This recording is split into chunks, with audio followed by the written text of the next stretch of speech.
Okay, today on the 1965 Pontiac, we are installing the lighting harness in the front of the vehicle.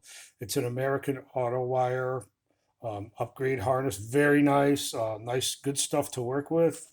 And what you do with this, it's just like doing a house, kind of. You rough it in. So I pulled the grill out, okay, and roughed everything in, and ran everything next to the original harness here. Like run it all next to the original harness.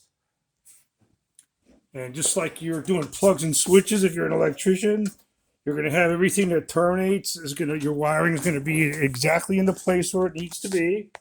I left the original harness in till I'm finished.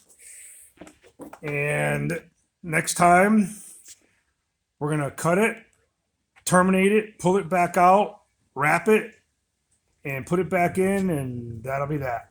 Stay tuned.